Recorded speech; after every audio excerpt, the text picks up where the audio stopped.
La MONUSCO présente dans ONU Hebdo cette semaine, dans la rubrique ONU et nous, la visite du chef de la MONUSCO et du nonce apostolique en RDC à Beni et Rwangoma pour témoigner leur compassion et leur solidarité aux populations victimes des attaques barbares du 13 août 2016. Dans Focus, la MONUSCO réhabilite un centre hébergeant les enfants en situation difficile et victimes des conflits armés à Kinshasa. Dans Focus également, un consortium de 3 agences de l'ONU finance de projets dans les territoires de Calais au Sud Kivu en vue de renforcer l'autorité de l'État.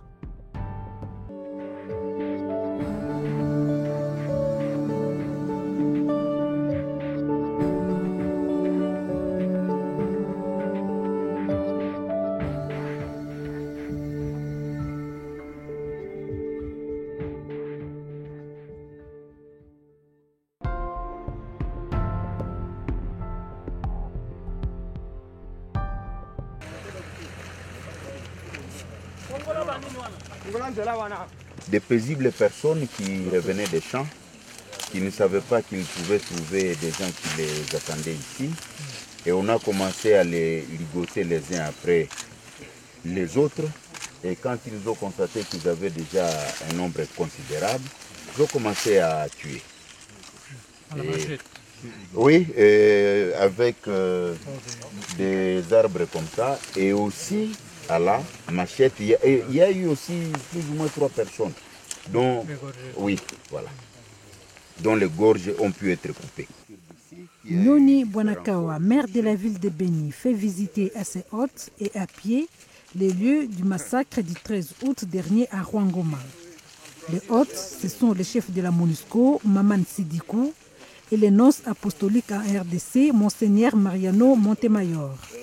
51 personnes ont perdu la vie, dont certaines mutilées à la machette.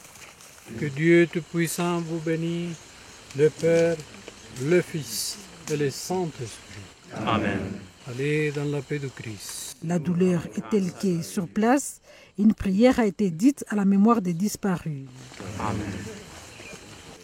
C'était le 29 août 2016, jour de l'arrivée à Beni, dans la province du Nord Kivu, du chef de la MONUSCO et du nonce apostolique en RDC. Ils se sont rendus immédiatement à Rwangoma, 6 km de Beni. La visite de 2 personnalités fait suite aux tueries intervenues il y a 2 semaines dans cette périphérie de la ville de Beni.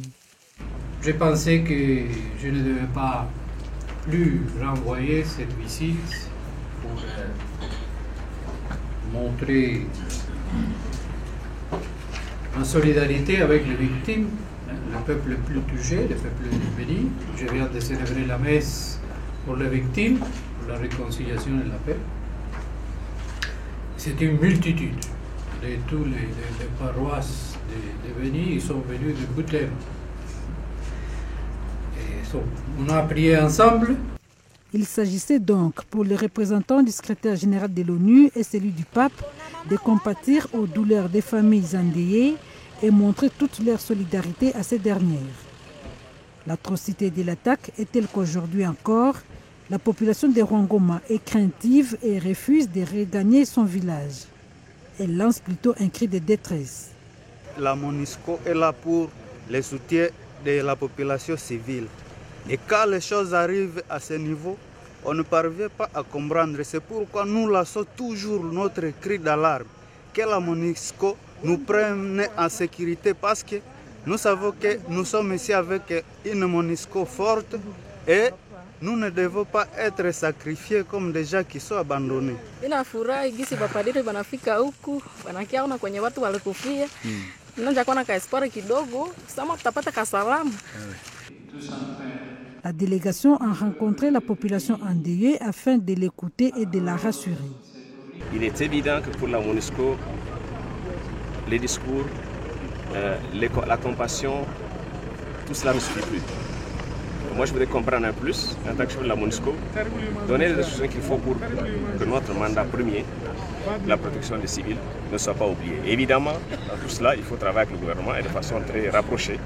Il est évident qu'il faut travailler avec les FRDC de façon très rapprochée et arrêter une stratégie différente. Parce que nous comptons les morts les uns après les autres, tous les 2-3 mois, et ça ne peut plus continuer. La population civile n'est pas suffisamment protégée par les FARDC et la force de la MONUSCO dans les territoires de Béni.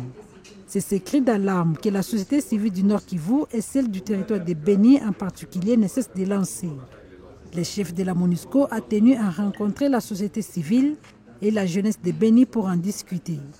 D'abord, le rappel du mandat de la MONUSCO qui doit protéger la population civile au besoin en utilisant la force dans un contexte où les tueries, les massacres de la population civile à territoire de Béni s'effectuent parfois à quelques mètres seulement des positions de la MONUSCO. Nous lui avons ensuite rappelé la nécessité de la collaboration avec les FARDC et peut-être la nécessité aussi de revoir le déploiement des troupes qui ne soient pas simplement concentrées dans les villes, mais qu'elles soient davantage peut-être dans les périphéries, parce que les populations sont parfois prises au piège lorsqu'elles proviennent des champs. Peu avant, c'est avec les leaders religieux que le chef de la MONUSCO s'est entretenu. À noter qu'en ce moment même, 6 présumés assaillants de l'ADF, d'autres attaques dans les territoires de Béni, sont actuellement jugés devant les tribunaux militaires d'exception à Béni. Et comme c'était un mineur, eh bien, on l'a rapatrié.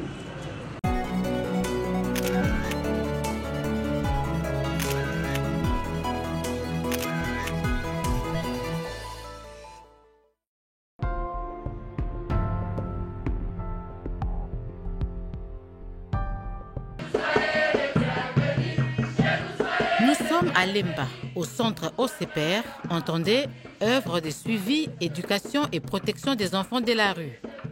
Ce centre héberge les enfants en situation difficile et victimes de conflits armés. Ici, ils apprennent des métiers. La mission de l'ONU en RDC a réhabilité les bâtiments du centre à hauteur de 45 000 $ américains. Une réhabilitation qui va permettre un meilleur encadrement de ces enfants en rupture familiale. Reconnaissant, les enfants ont plaidé pour que la MONUSCO ne s'arrête pas là. Monsieur le représentant de la MONUSCO en RDC, aujourd'hui, vous avez réhabilité nos centres et nous pensons que demain, Dieu voulant, pour mieux promouvoir notre intérêt supérieur, sera le tour de fournir l'intérêt de ce bâtiment que vous avez réhabilité et assaini en lui, draps et de matelas, par un financement qui va renforcer ce qui existait déjà à nos besoins ci-après. Santé, vestimentaire, alimentation, éducation scolaire et j'en passe. L'appel des enfants a trouvé écho auprès du représentant spécial adjoint du secrétaire général de l'ONU en RDC, Mamadou Diallo. Il s'est engagé à faire le nécessaire afin que le centre nouvellement réhabilité soit aussi équipé. Merci beaucoup Jérémy, j'ai reçu ton discours, je suis en train de regarder tout ce que tu m'as demandé, ce qui a été fait et ce qui manque. Je te promets Jérémy, je vous promets les enfants, on fera le nécessaire.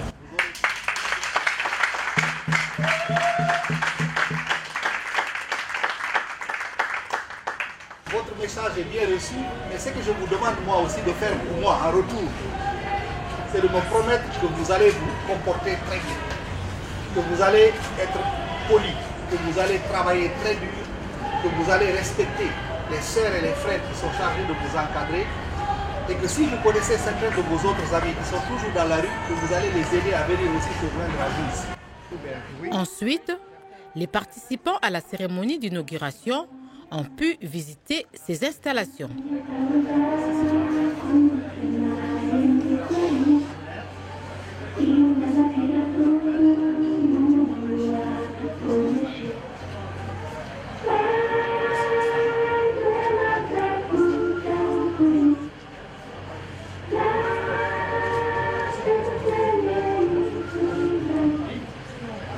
L'ambassadeur de l'Ordre de Malte s'est dit ému de l'action de la MONUSCO en faveur des enfants.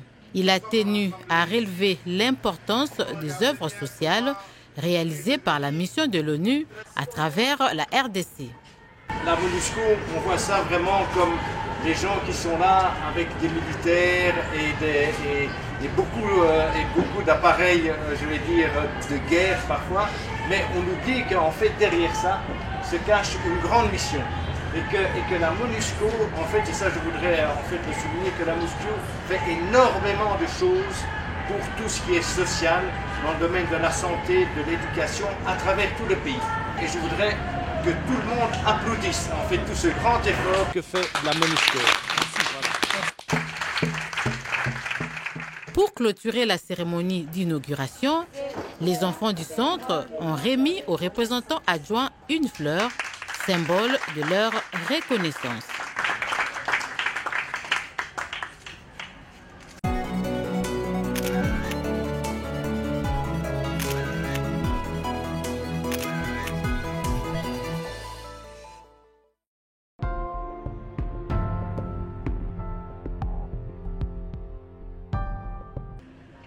Le 1er décembre 2014, dans le cadre du STAREC I4S, le projet intégré de stabilisation du Nord-Calais, financé par le Fonds pour la consolidation de la paix, voyait le jour. Il est financé par un consortium de 3 agences du système des Nations Unies, à savoir le Programme des Nations Unies pour le développement, l'Organisation internationale pour les migrations et ONU Habitat. Le projet visait 3 objectifs que sont la consolidation de la paix et la création de bases pour des institutions transparentes, inclusives et effectives. Le renforcement de l'autorité de l'État et l'accroissement de la confiance des populations dans leurs institutions. Le renforcement de la résilience communautaire par la reprise des activités socio-économiques à petite échelle. Nous sommes arrivés à bout du projet qui était planifié pour 18 mois et nous avons eu les résultats qui étaient planifiés par rapport aux objectifs. Certes, il y a encore des choses à faire parce que la stabilisation est de longue haleine et demande l'engagement de tous, du haut en bas et du bas en haut. Intégrer toutes les dynamiques, les membres de la communauté, la société civile, le gouvernement, la police, les FARDC, tout cela mis ensemble nous fait arriver à la stabilisation. Le projet est arrivé à terme. D'ores et déjà, il a atteint d'importants résultats comme la restauration de l'autorité de l'État par l'acceptation et le respect des agents de l'État et de leur autorité, la mise en place d'un cadre de concertation entre les agents de l'administration et de la sécurité avec les populations. Ce 24 août 2016, une délégation de l'ONU et des autorités congolaises arrive à Minova pour la remise officielle des infrastructures. Dans le cadre de la restauration de l'autorité de l'État, par exemple, un commissariat de police a été construit et équipé à Minova. Nous nous réjouissons de ce projet et qui aujourd'hui trouve un aboutissement heureux avec la construction du bureau du commissariat territorial de Calais. C'est dans le cadre effectivement de la restauration de l'autorité de l'État. Je crois que la population de Bouzi, en particulier des Calais en général, va s'approprier ce bâtiment, ce beau bâtiment qui représente vraiment l'autorité de l'État et qui nous aide à travailler dans de bonnes conditions. C'est que pour nous, c'est un outil de travail que le consortium OIM, UN Habitat et PNUD a offert à la police pour permettre à cette dernière de travailler dans toute la quiétude. En toute quiétude, je veux dire. C'est clair que le bâtiment du commissariat de police est un succès.